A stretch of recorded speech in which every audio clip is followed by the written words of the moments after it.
কলকাতা শহরে বেরোনোটা বোধহয় এখন সবচেয়ে টাফ একটা জিনিস। তার থেকে ওই তালা আটকে ওই প্রাচীন সময় যেরকম হতো একেবারে ঘরের মধ্যে গৃহবন্দী থাকা, এটাই বোধহয় মমতা বন্দ্যোপাধ্যায় চান। বাচ্চাগুলোকে স্কুলে না গিয়ে, স্কুলে গেলে রেপ হবে, কলেজে গেলে মনোজিৎ মিশ্ররা দাদাগিরি করবে, রেপ করবে, মেডিকেল কলেজে গেলে রেপ হবে, মার্ডার হবে, ল কলেজ বলে বোধহয় একটু কম হলো। রাতের কলকাতা শহরে ব্লেডের আঘাতে সাংবাদিক থেকে শুরু করে সহনাগরিক বিভিন্ন জায়গাতে ইনজিওর্ড হবে।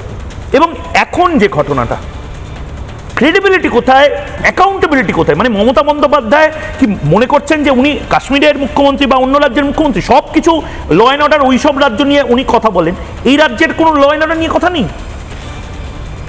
দেখুন, ছোটোবেলা একটা মজার কমিক্স আমাদের খুব পছন্দের ছিল, ঠেকে হাবুল শেখে। এই এখন এই সরকারের কাণ্ড কারখানা দেখে মনে হচ্ছে যে এ এক এমন হাবুল যে কিছুতেই মানে ঠেকে ধাক্কা খেয়ে গুঁতো খেয়ে কিছুতেই আর এই হাবুলকে আর শেখানো যায় না। এখন দেখুন, আমাদের পশ্চিমবঙ্গের ওভারঅল যে প্রশাসনিক ব্যবস্থাটা, সেটা একটা মাফিয়া মোডে চলে গেছে।